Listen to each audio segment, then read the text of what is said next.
Welcome back to Toast Sports Baseball Episode 8. I'm AJ, and I got my co-host Joe here with me. We have a ton to talk about this week. Rafael Devers is calling out the Red Sox front office. We got the Cardinals and Twins are red hot, and the Braves are apparently trying to set a one-run game record. We also have the MLB just reinstated Pete Rose and Shoeless Joe Jackson, so they are now Hall of Fame eligible. We'll get into that. And if you live in Central Florida, listen up, because the Orlando Dreamers group is trying to buy their way into the league. It's a loaded week. Let's dive right into the red hot Cardinals and Twins. Joe, what do you make of this 9-game winning streak for the St. Louis Cardinals? Well, I think that the Cardinals and the Twins refused to be sellers at the trade deadline. And they have both played consistent baseball and now are both a game or a game and a half back of the division lead heading into the middle of May, which is pretty remarkable. Yeah, they were pretty impressive this last week. Actually, now spanning almost 2 weeks here. Outscoring opponents by an average of 3.5 runs per game during the stretch. We also are seeing maybe their pitching kind of pick up as well. Eric Fetty threw his first career complete game shutout over the Nationals. And all of a sudden, somebody that's been on our who's hot, who's not, and he's been on the not piece of it, Wilson Contreras has now reached base, I think, 21 consecutive games. So he's starting to heat up as well. I'm starting to become somewhat believers in the Cardinals, but at the same time, their roster still gives me so much to worry about for the long term of the MLB season. I'm a little bit more of a believer in the Twins, actually. Yeah, I mean, if I had to choose between either or, I would probably choose the Cardinals just because I think they have an easier path. You know, the Twins are on an 8-game win streak, and they're actually 5.5 back from Detroit, and they're fourth in the division at a 21-20 record. Yeah. And a division that I thought was the weakest is now looking like one of the strongest, as 4 out of the 5 teams besides the White Sox are over 500. And all of them are playing pretty good ball at the moment. We talked about this, I think, on our pilot episode, and I'm pretty sure I said that the AL Central may be the best. I said may be the best. I think they're probably the second best still to the NL West. But, man, they definitely look good. To your point, the Twins, the Royals, and the Detroit Tigers are all looking really formidable as teams. And I don't know. It's going to be fun to watch that play out throughout the summer. I think things might change a little bit there. And then we'll see who's sellers and buyers at the deadline as well. Let's talk about an unprecedented streak. This is kind of rare. It's kind of wacky. It's kind of weird. The Braves have played 7 consecutive 1-run games, which is super rare, by the way. They hold a 9-8 record in 1-run games and are undefeated at 5-0 in extra innings. So you got to feel kind of good, I guess, if you're the Braves, that once you get down to the nitty gritty of it, if it goes to extras, you're winning the game. And if it's a 1-run game, you have a slight edge. Yeah, I mean, those are the type of stats that usually get you into the playoffs. If they continue to be successful in 1-run games or in extra inning games, more than likely they're going to find themselves in a situation where they'll be happy with. Yeah, I know you're still a very big believer in what's going on down there in Atlanta. On the fence about it, but at the same time, I mean, look, they are talented. They're only getting healthier. I still don't think that they missed the playoffs. I don't know. There's been so much weirdness around the Atlanta Braves this year, and this is just adding to it with this whole 1-run game situation, that it's hard to get fully bought in. But we'll see. Yeah, only 1 game as of today. Only 1 game back from being at 500 and 6.5 back from the Mets in first place. Yeah, middle of May. A lot of baseball left. Philly seems gettable. The Mets are going to be interesting to see how they go down during the summertime and see if they just take off or if it starts to slow down. So last night there was actually a really horrible scene as Yankees third baseman Oswaldo Cabrera suffered a fractured ankle. He was taken off in an ambulance, which I don't know about you. I can't even remember the last time I saw an ambulance pull out onto the field and take somebody away. There wasn't much to be said right after the whole incident. I think Aaron Boone came out and just said, we're praying for our guy. We don't really have much information on it. It looked nasty. Hoping for the best for him. But I think this, not to overlook the injury, there's definitely a lot to think about here. If you're the Yankees, you were already short at this position at third base. And now you got, I can't imagine Cabrera comes back this year after that. Yeah, it's very hard to play on one leg in baseball. Yes. So I think that'll be tough for Oswaldo Cabrera to do. For the Yankees, DJ LeMahieu is supposed to return today, and he should fit in either between second base with Jazz Chisholm out or third base right now with Cabrera out. He should be bouncing all around the infield. So if they can get any type of production like he's been in the past, it could be a nice Band-Aid for him until the trade deadline. Yeah, I think we're going to hear a lot of talk about Arenado here soon. I think we're going to hear a lot of that heating up. The only thing is, now if you're the Cardinals, are you even considering it, considering your positioning in the division now? So we'll see. Yeah. If the Yanks offer to take on the rest of that contract and the Cardinals can get rid of it, I think it'd be hard for them to say no. So, and I think if you're the Cardinals, you're kind of like, if we don't have Arenado, even though he is having a productive year, can we still be a 500 club and maybe win the division? So I think that's kind of twofold for them. Yeah, I'll tell you who's not winning the division is the Rockies. And there was some unfortunate news for a longtime manager in the MLB this last week. The Rockies fired Bud Black after a brutal 7-33 start to the season. I don't think they have a permanent replacement yet, but I think there was some Clint Hurdle news, something like that, potentially taking over as interim. At the end of the day, the team's struggles have been pinned on both poor performance and questionable managerial decisions. But at the end of the day, you got to look at the roster. And what the front office for the Rockies have done is provided Bud Black one of the worst rosters for years, not just this year. This is all a culmination, right? Since like 2018, and somebody pointed out this to me on social media this last week, Bud Black has this like horrible record. But since 2018, what has the front office done to invest in any sort of resemblance of a major league roster for Bud Black? Yeah, it's tough. I think it makes it's a crazy situation with GMs these days, but literally he loses that 50-0 game, whatever the score was. It was outrageous. It was like 24-3 game. Yeah. And the GM immediately is like, yeah, Bud Black's our guy. I have full confidence in him. And hours later, he's canned, which is like, what's going on with the communication between GM and the manager and everything else? That's insane to me.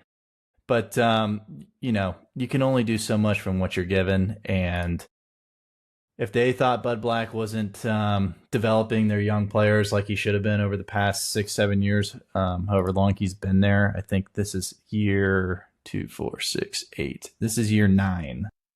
Yep. So after year 9, if he hasn't been doing the job, I guess move on. But it just seems like an odd time to do it. But maybe they're just in full rebuild mode and Bud Black can go maybe get another job somewhere else. That's a better situation for him, and they can get someone young who's more relatable to the younger guys they'll be bringing up to fill their roster. I never have a problem with a team making staff moves when their team is not performing. What I do have a problem with is the lack of accountability in the front office and the lack of ability throughout the rest of the organization in the development phases of the Rockies organization. They have failed to develop just about anybody in the minors, which is not on Bud Black. Again, I don't mind Bud Black being fired, but you can't have that be the first head that rolls when there's so much more about this organization that is horrible. And when you knew going into the year that you may at this point be at max, an 11-win team, and you're a 7-win team, why is now the moment to move on from Bud Black? I don't know. It doesn't really make a ton of sense to me. There's got to be some more accountability in the rest of that organization. Yeah, and just to describe how bad the Rockies have been, they currently lead baseball with a minus 129 run differential. They're on pace for like minus 540 run differential. The worst run differential in the modern baseball era is the 1932 Red Sox at minus 345. To give reference, the 2023 Athletics were minus 339, and last year's White Sox was minus 306. So they're at their current pace supposed to go 200 run differential more than those teams, which is insane. The worst run differential ever goes back to the 1899 Cleveland Spiders with a minus 723 run differential. If they hold the pace of getting over 500, that would be the third worst all time, only besides the Cleveland Spiders and the Pittsburgh Alleghenies. I don't even know how to pronounce that word. Alleghens. And they had a minus 638 run differential. So we're going back to the 1800s essentially at this current pace the Rockies are on.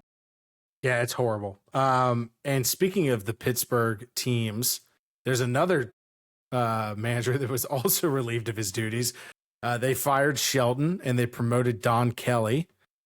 Derek Shelton was fired, I believe, on May 8th following a disappointing start. This one was kind of weird as well. I think you kind of, the Pirates and Rockies aren't crazy different in the way that they approach baseball. They don't really invest in the team. They kind of put together a bunch of guys and they say, go out and win with whatever you got and we'll see how it works. And most of the time it doesn't work. We've seen both of those organizations be horrible. These won't be the last managers fired from the Rockies and Pirates. And I would imagine that the next one after these guys will also be fired in a few years for the same exact stuff because nothing changes with these organizations.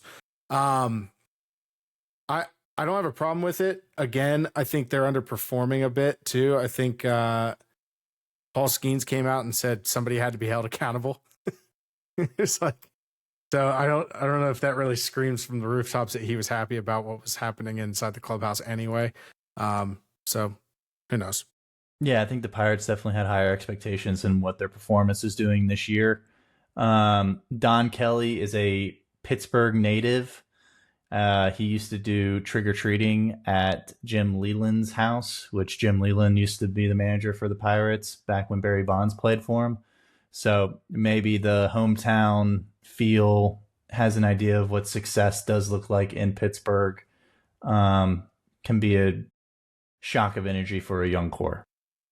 Yeah, no doubt. Speaking of Skeens, there's some cool news about Paul Skeens. He's going to pitch for the Team USA in 2026. He'll join Aaron Judge, who's been named the Team USA's captain. Reigning NL Rookie of the Year, was an All-Star in 2024. Good pedigree to add to the team. Excited to see it. Yeah, I don't know if there's too much to say about it. He's a stud, so he deserves to be on the team. Exciting for the U.S. to have their best players playing for him. So tip your hat for Skeens for signing up for Team USA. No doubt. Going back here to Houston, there is a little bit of some disturbing news coming out about Lance McCullers. I believe he had a pretty terrible outing recently. He received some death threats, not just to him, but people saying that they were going to murder his children. It got really apparently descriptive in his interview, and he said, I get it. Normally I don't, get pissed about these things. People can say stuff to me all they want, but when you start putting those types of things out there, you're crossing some crazy lines that like no normal person would say. It showcases a little bit of the darker side of the fan culture. We've kind of talked about fan interactions with players. It doesn't stop just on the field, unfortunately, and social media kind of breeds this these days. Yeah, it's definitely a shame. I guess it kind of is what it is in today's world of sports, American sports. And, hopefully Lance McCullers can have some tough skin and kind of not worry about it, even though I'm sure it's jarring to hear. Get it together, fans. Get it together. I know that apparently Houston authorities are already working on trying to track this guy down. So hopefully somebody's held accountable. You can't just say insane stuff like that. So let's talk about an ex-Houston Astros player that apparently is going to be pursued by the Dodgers this upcoming offseason. He currently plays for the Cubs, Kyle Tucker. I'm not going to spend a lot of time on this because I refuse to believe it. I refuse to believe it, and I refuse to accept it. Adding Tucker would be the icing on the cake for all the people that just can't stand the Dodgers and how they approach free agency. So I don't have too much to say about it. I do think the Cubs will retain him. That is one thing I am going to say. I think that what he's done for the Cubs at the beginning of this season, I think Cubs wanted a little bit of proof of concept before they threw out the largest contract that they've ever even considered giving to anybody. I think he's checked every single box, and he's basically shut up and gone about his business. He has not said a word. People have asked him some questions about looming contract stuff. He hasn't really spent much time on it. He goes out there, he rakes. He's one of the best players in baseball, and I think the Cubs are going to lay down a $500 million contract for him at the end of the offseason.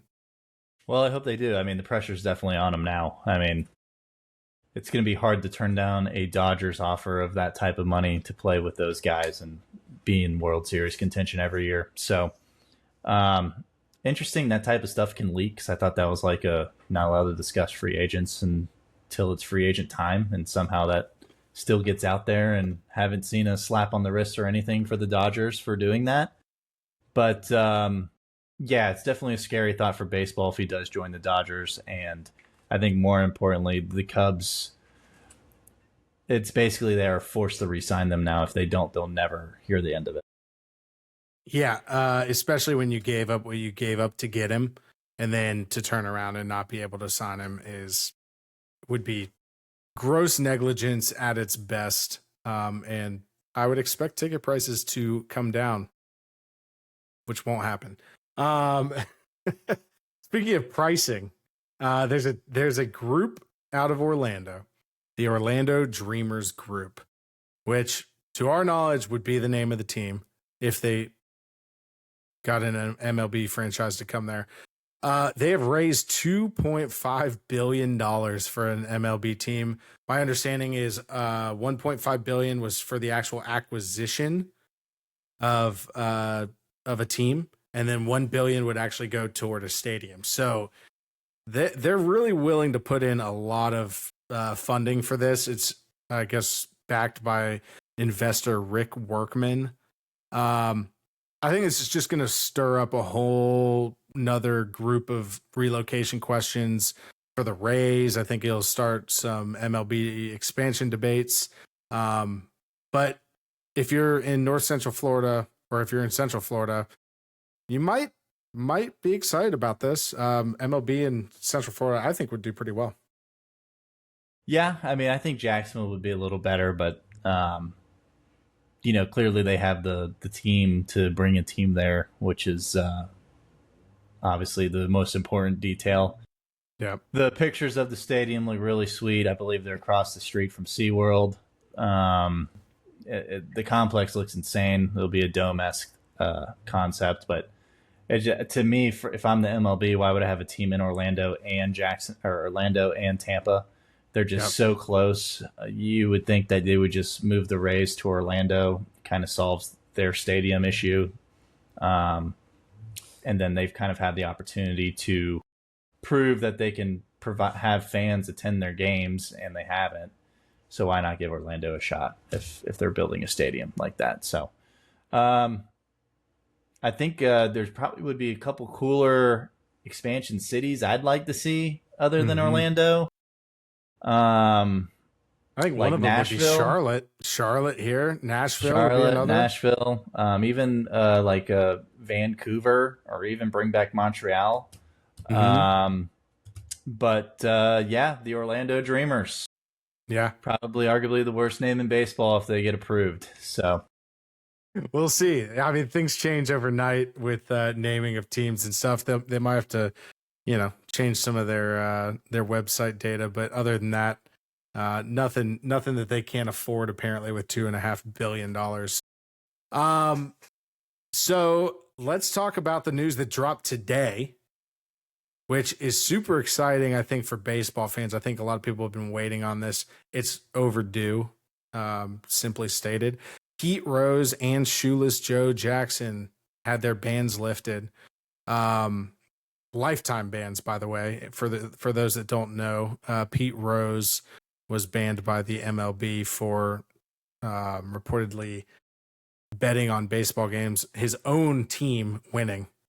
So it wasn't one of those, he's throwing the game type of thing, but nevertheless, it was frowned upon. He was kind of, I would say, unfairly singled out. I think there was a lot of that going on back in the day. I think there was a lot of other shady stuff going on during that time that probably impacted games more than that. And he was just kind of used as an example. So he did pass away in 2024, though. This kind of sucks in that aspect. They could have done this a little earlier, but well overdue. He needs to be inducted in the Hall of Fame. One of the best baseball players ever. Yeah, both of these guys accused of cheating, essentially. Pete Rose as manager for gambling. Keyword is manager. I still don't understand why he couldn't have been banned as a manager and still be elected as a player. That explanation has never been given to me because he was never accused or caught gambling as a player. And to Pete Rose, that the Cincinnati Reds won the World Series in 1990, and I believe his last year managing was 1989 or 1988. That was his team. So he should be a World Series winning manager on top of it. Yep. And for Shoeless Joe Jackson, the 1919 Black Sox, everyone knows the story. They accused Joe Jackson, along with his teammates, of throwing that World Series for money. Well, Shoeless Joe batted .375 with 1 home run in the 1919 World Series and also had 1,000 fielding percentage. I don't know how with those stats that accuse you of throwing the game, but nevertheless, he was accused and also has been banned from the Baseball Hall of Fame until now. So I would assume both of those guys would get elected when next eligible, which hopefully would be next year. How I'm reading it. Yeah, I'm excited about it. I think it's, again, long overdue. Everybody's kind of followed this for a long time. It's been a story forever. But glad to see those guys reinstated. Let's start talking about the subject that everybody wants to talk about. Rafael Devers. A little bit of drama going on there in Boston. I'll kind of lay it out here. So I'm gonna tell you the what it is, and then I'm gonna give you how I'm feeling about it. What it is the front office took away Devers' ability to play third base and moved him to DH. Consequently, Tristan Casas went out with the season-ending injury. Now, all of a sudden, they want him to play first base. But his whole thing is he was basically told that he sucked at fielding and that he shouldn't be fielding and he should just be batting. My take on this is there's blame to go around here. There's blame to go around, but I firmly believe that there's more blame on the Red Sox front office and the GM with us. Rafael Devers, while some people are going to call him a bad teammate here, he has never played the first base position ever in his career. He didn't say he wouldn't play it. He said that if they want him to play it, there's basically going to be a learning curve. So there's a lot to digest with this whole situation. But at the end of the day, Rafael Devers was a third baseman. He was asked to DH. He unwillingly but willingly did it when asked directly by Alex Cora to do it. And I think that he would also play first base if Alex Cora came to him and said, we need you to play first base. I think he's just kind of putting a whole opinion out there, which he's entitled to do. And people are going to see it as whiny, but he's also not the one creating these situations. he's the one being moved around constantly when he's not like a 5 utility player that can just be moved around the infield constantly. So at the end of the day, he told the GM, go out and get me a first baseman if that's what you want to do. Mr. GM didn't call him by name. Just go out and get a first baseman if that's what you need. And I don't know, I kind of stand by him on it. I would like to still see him show a little bit of team effect here and play first base if asked. But otherwise, I might be Team Devers here. Yeah, I mean, that's definitely a good synopsis of it. I think there's so much context to the story that most of these journalists and other analysts refuse to kind of dive into when it comes to Rafael Devers and the Red Sox and the situation that they have put him in. Really starting all the way back to Mookie Betts trade, where you had the best team in baseball and then management decided not to pay anyone and they shipped away Mookie Betts. And then a couple years later, his brother, the person that always, his friend, the person when anything was going wrong, he leaned on, Xander Bogaerts. The Sox thought they were going to get him on a team-friendly deal, and the San Diego Padres said, no, we're going to pay him 5 times his worth, and he ended up going to San Diego. And now Devers is left with a terrible team and without his leader. And then if you want to blame the Red Sox, that even more, where he's like, oh, he makes $30 million. He should be doing whatever he's told. Well, the reason he makes $30 million is because the Red Sox waited till the last minute, had Mookie Betts and Xander Bogaerts both walked, and had no choice unless there would be riots in Boston if they didn't re-sign him for basically his asking price. And so you have this whole combination of things, a history, and then on top of that, they've been terrible the past 3-4 years. And 2 years ago, the Red Sox ownership goes, you know what, we're going to go full throttle. And we are going to spend money like crazy, and we're tired of finishing in last place. And Devers shows up to spring training, and the only person they signed was Lucas Giolito, and he ends up going down with a season-ending injury, which he just started pitching on a week ago. And he called out the front office. He goes, hey, what are we doing? I thought we were going to be supplementing this team. Crickets. Then we go into this offseason, and the entire news about it was, oh, the Red Sox are going to go get Bregman. And Alex Cora constantly was saying, yeah, we want to go get Bregman. Bregman's going to be our second baseman.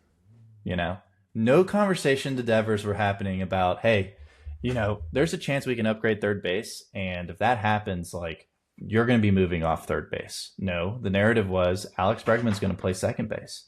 They ended up signing Alex Bregman. And then in spring training, they're like, oh, yeah, well, Alex Bregman's obviously going to play third base. And Devers, you're going to move to DH.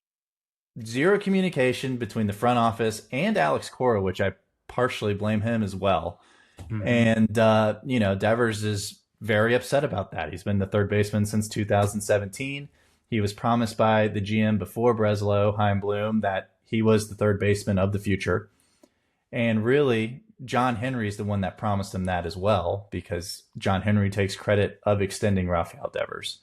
So he was given this narrative that A, he's the third baseman of the future, B, if they signed Alex Bregman, that he was going to be playing second base, and all that's turned to the point where he has quoted in Spanish that the front office, the GM, told me to throw away my glove. So they value his defense zero. They think he has zero value defensively, to the effect that he doesn't even need a glove. All we do is want you with a bat. You're going to move the DH, which then takes you to the difference of playing DH full time and being able to play the field. Mm-hmm. Because as many people think that that's just an easy transition, it's not, because all of your pressure goes to hitting. You know, when Rafael Devers goes 0 for 4, or like he did to start the season, 0 for 23, he still gets to hit the field, do a couple good things. There's a different mind transition. He's able to adjust. There's a different feel of the game. Now it's strictly, you're not hitting. You're making $30 million a year. What's going on? And there was an entire scrutiny about that, you know, and as soon as Devers finally figures out, which over his past 15 games, he has 5 home runs, a 1277 OPS. He's 25 for 59 with 10 walks and 1 hit by pitch. Over a 15-game stretch this year, There's only one other player with five or more home runs and to reach base 35 times or more, and that's Aaron Judge. So Rafael Devers is proving that he is one of the top hitters in baseball again this year. And he's actually getting on base more with walking. So he's finally figuring out the DH spot. And then the GM out of left field, Craig Breslow, not Alex Cora, because when Alex Cora was interviewed, he goes, Rafael Devers is our DH. Rafael Devers is our DH. He doesn't play first. He's our DH. We only want Rafael Devers DHing.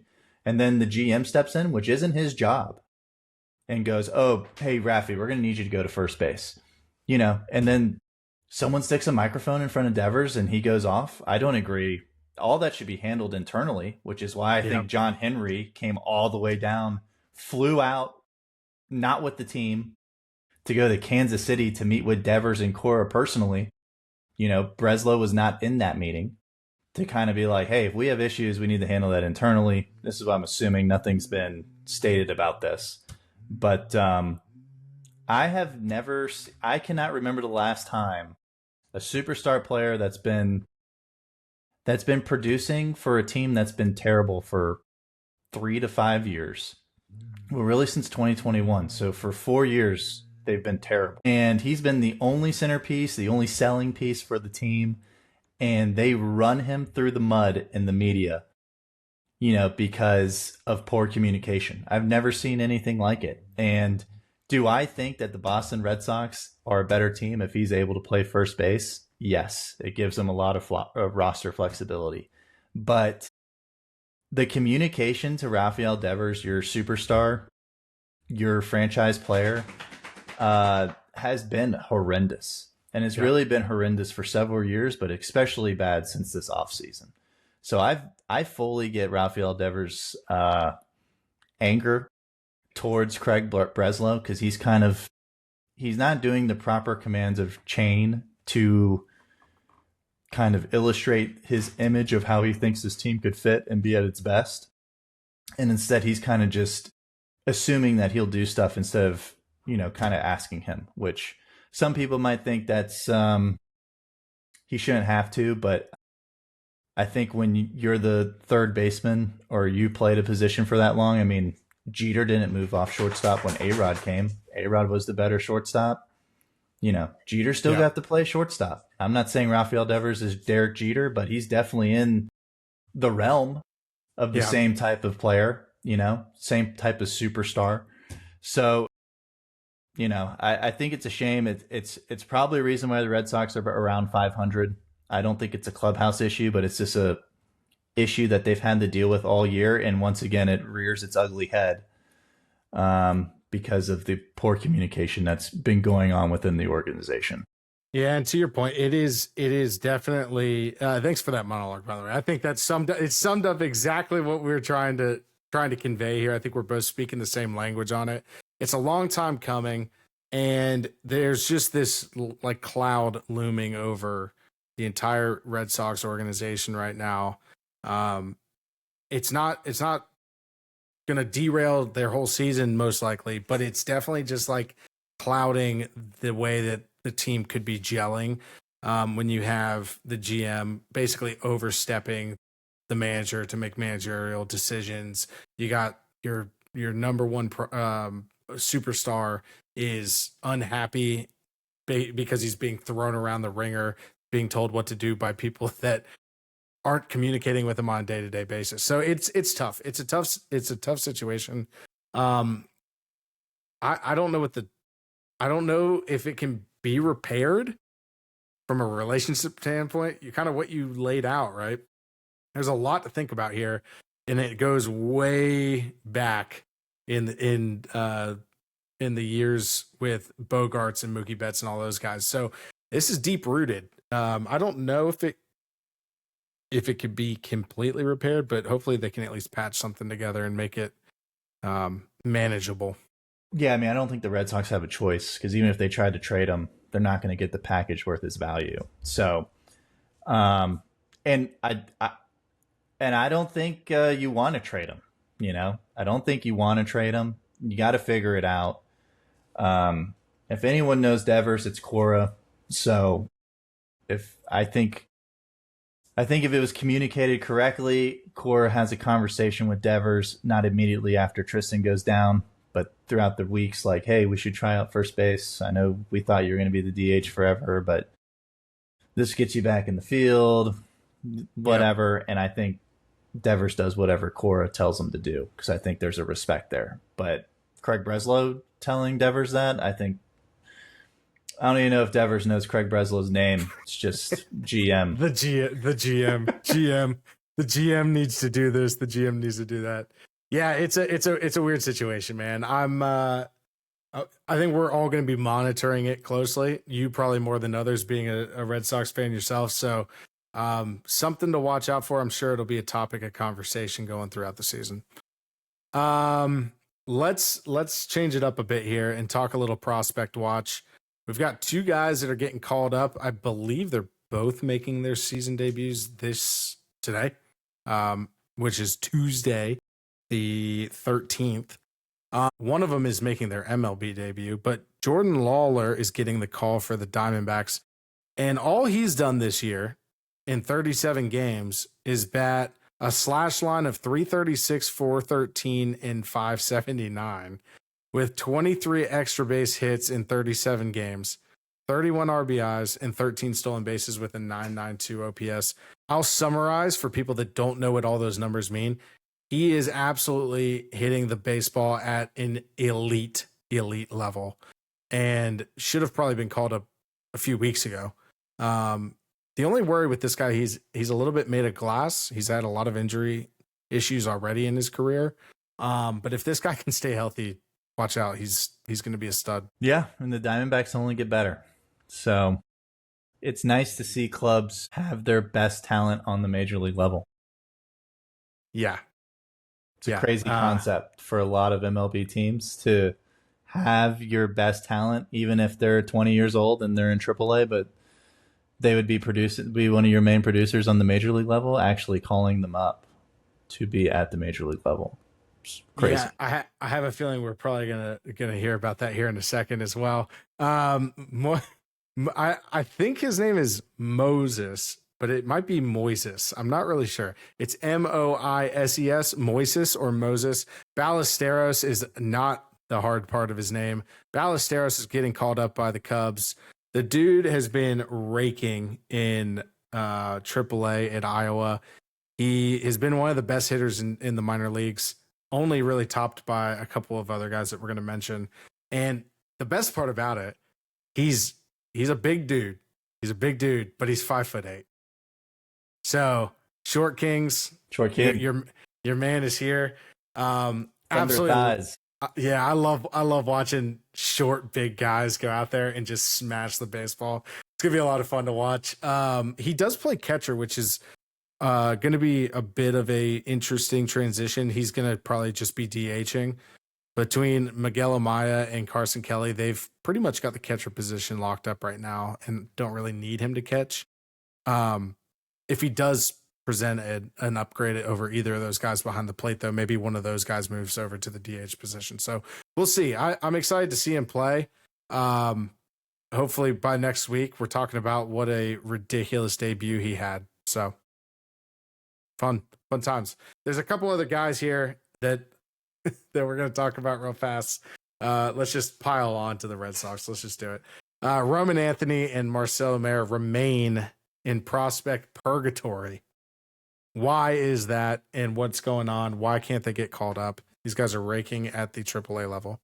So I'm not going to go on another tangent. However, I did hear something that I thought was interesting from the reason probably why, and the reason probably why other teams do the exact same thing that the Red Sox do. And now when you can get these team-friendly deals like the Ronald Acuñas, the Christian Campbells, I think that's now a negotiation tactic for having them called up. So if a team feels like they can get a team-friendly deal on their superstars, they get called up and they get signed, and now they have control over them for 8 years, and they skip their arbitration, and they get a little more cash, and the team gets a little more control.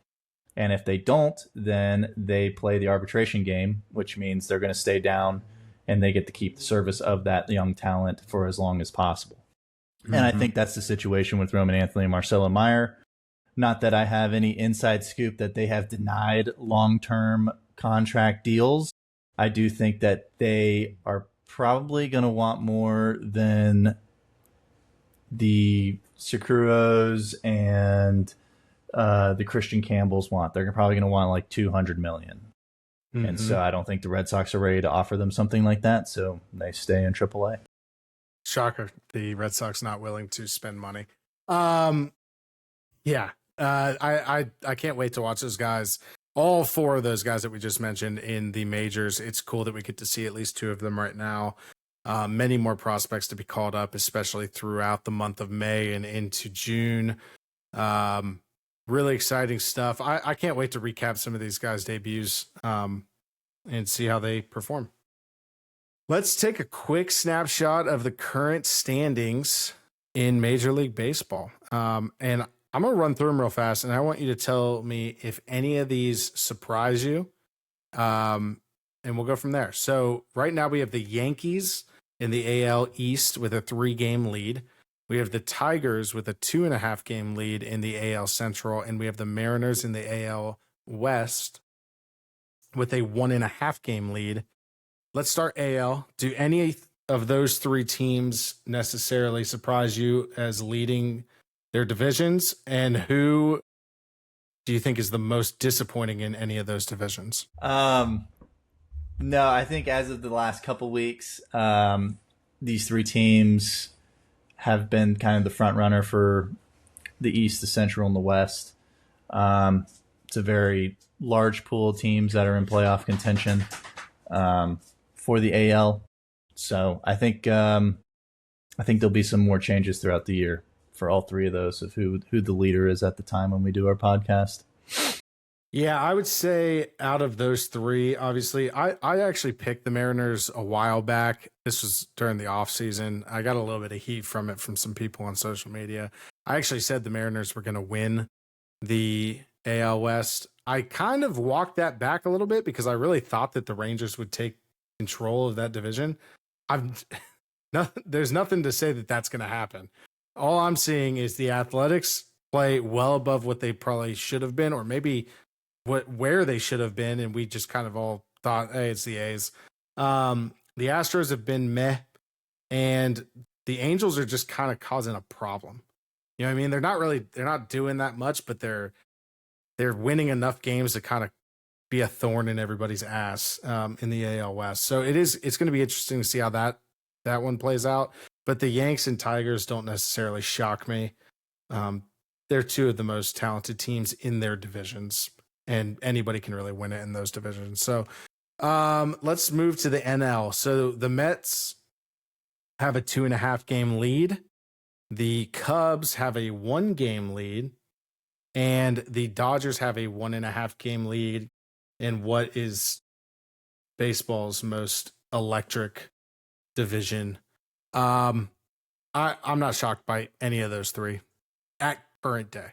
Yeah, same. I mean, I think the Mets lead has dropped drastically, which might be some foreshadowing for the future. So if I had to choose one, but yeah, the other two, I think the Cubs are treading water.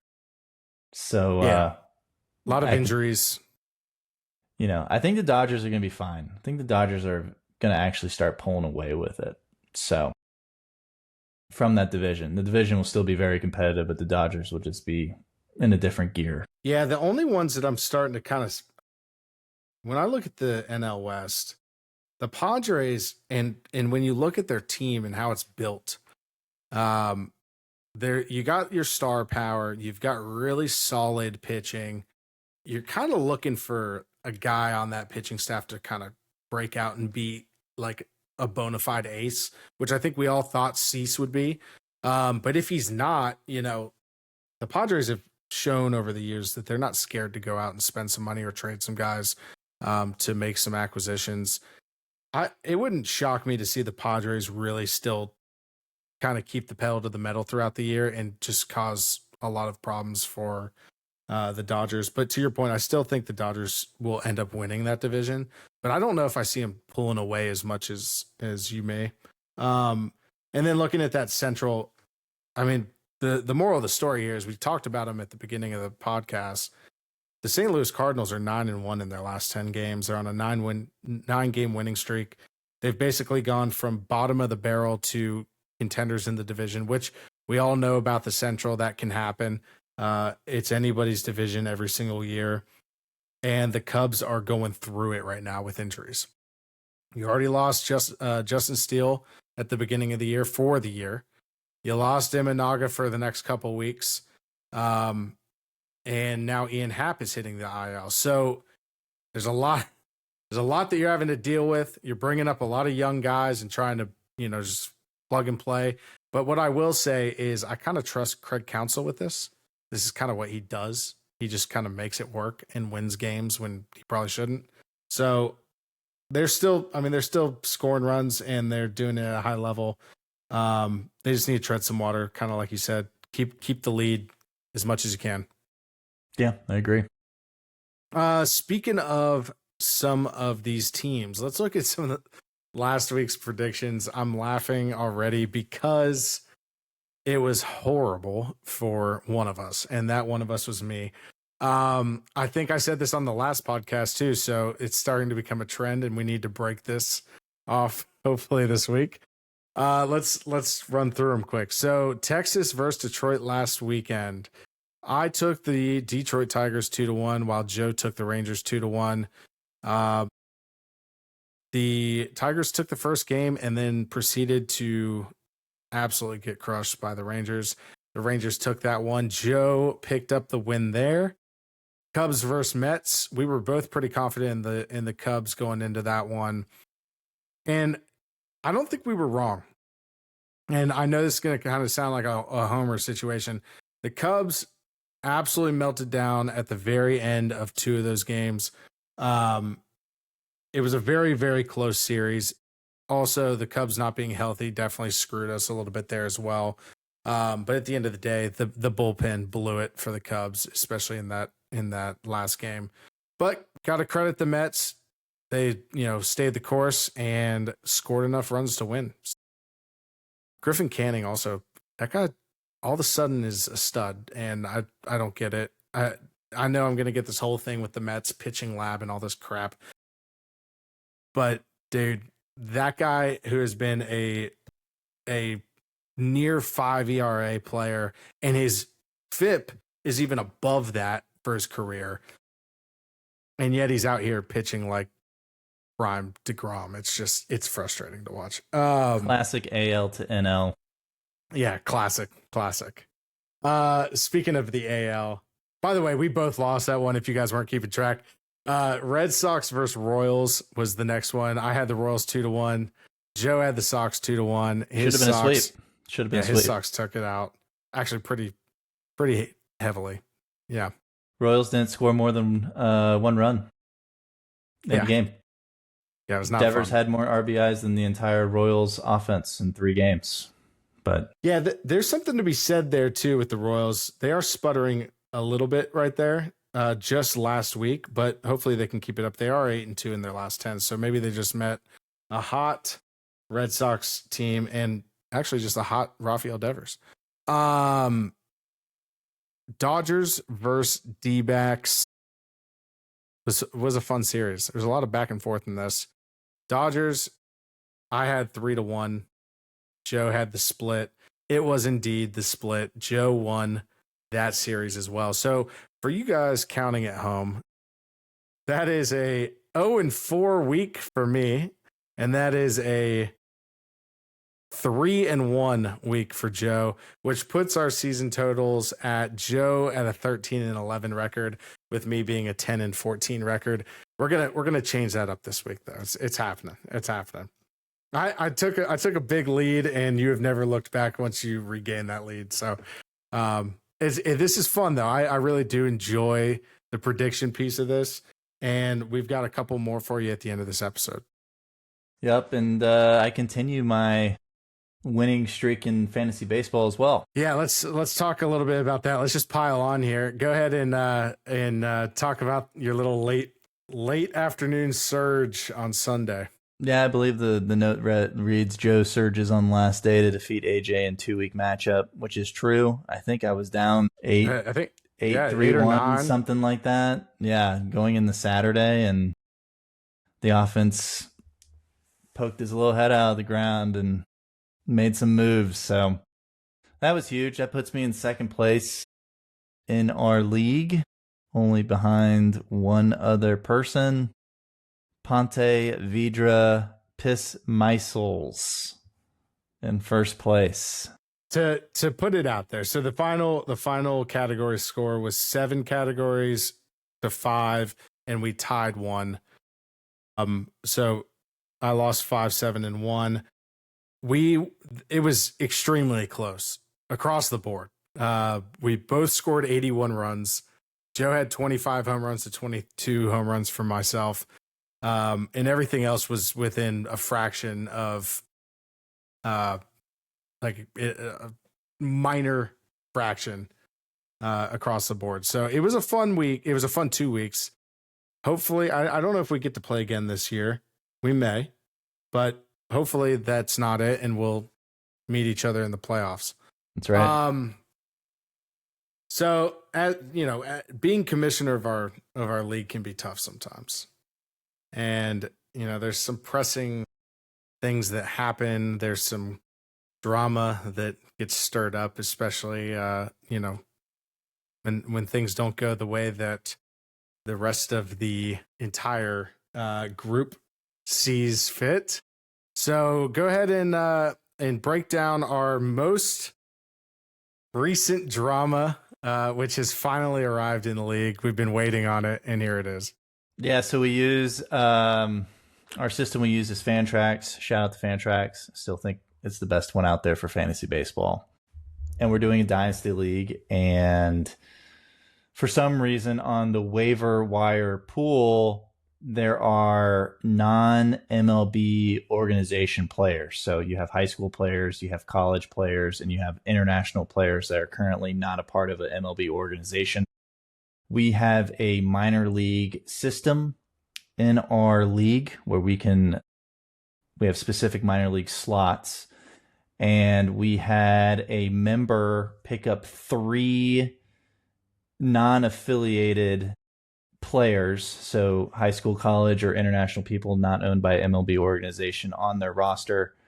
And there was a huge debate on whether that was meeting the principle of prospects. So as commissioner, I had to do my due diligence and resolve this matter in a fair way for all members of the league. And I think it was resolved as of yesterday.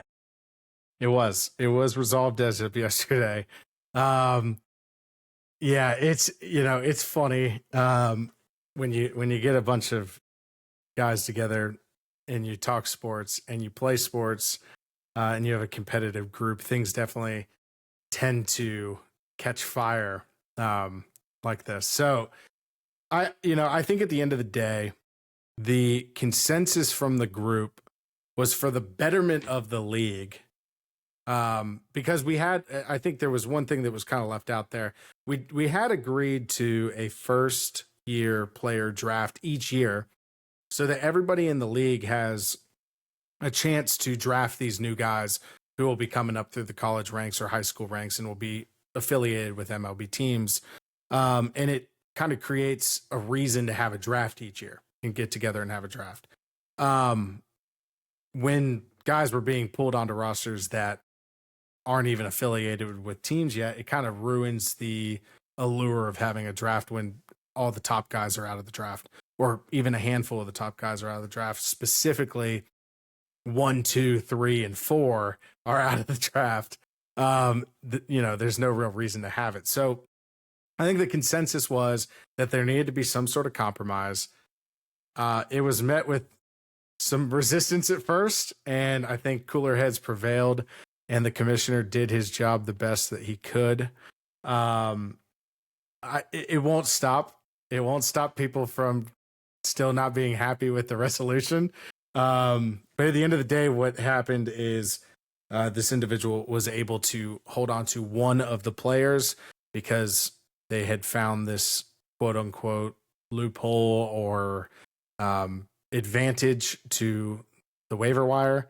And it was a first to market type of situation. And they were able to find one. And so we gave them that person. And then they had to drop the others, which preserves the reason of having a draft this year. Draft is back. The draft is back. I think that's the current drama. We'd love to hear everybody's take on this. What things you guys have seen in fantasy leagues, and if you agree with the resolution of this, we will put it in a poll in the Spotify episode. Let's switch gears a little bit here. So, who has been the most surprising player on your team so far? And we'll start with that. I'm going to go with Georgie Springer. Drafted him in the 42nd round, and he is currently hitting .297 with 5 home runs, 6 stolen bases, 18 RBIs, 21 runs, and a .921 OPS. I think I got great value for him from where he was selected. Yeah, George Springer's had a great year. He's starting to kind of look like George Springer again. Baseball's better when George Springer's good. I like George Springer. I think he's fun to watch. He used to be electric when he was younger. But yeah, a lot of good to like there. A .921 OPS is pretty nutty for a guy that has had a handful of down years. So I'm going to go with Michael Garcia. So this is probably a little lesser known guy. I think we've actually discussed him on the podcast before. He plays for the Royals. He's only 25 years old. He has a .295 batting average with an .818 OPS this year, which may not sound otherworldly, but he's not known for hitting extra base hits. He's kind of known as a low average guy that can just steal bags. And now he all of a sudden is a high average guy who's hitting home runs. He has 4 home runs on the year with 10 stolen bases. A lot of fun to watch. 25 years old, could be a good piece of the team, in coming years, hopefully. Yeah, for sure. Speaking of guys that we're really excited about on our teams, let's switch to our segment of who's hot and who is not in fantasy baseball and just overall. I'll let you go ahead and start us off with who's hot right now. Yeah, I'll run through these hot lists. I'll let you get the not. With hot, we got Ryan McMahon. Past 2 weeks, he had a .455 average, 3 home runs, 4 RBIs, 8 runs. He is 34% rostered, so he could be a guy to press it like blackjack if you need an offensive boost. I got Jason Dominguez, .389 average, 3 home runs, 7 RBIs, 8 runs, 65% rostered over the past 2 weeks. Heliot Ramos. Yep. .650 average, 2 home runs, 4 RBIs, 7 runs.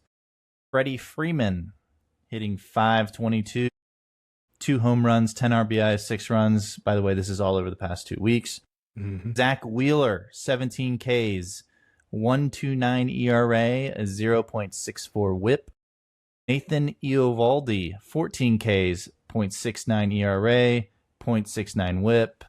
Favorite position, favorite number.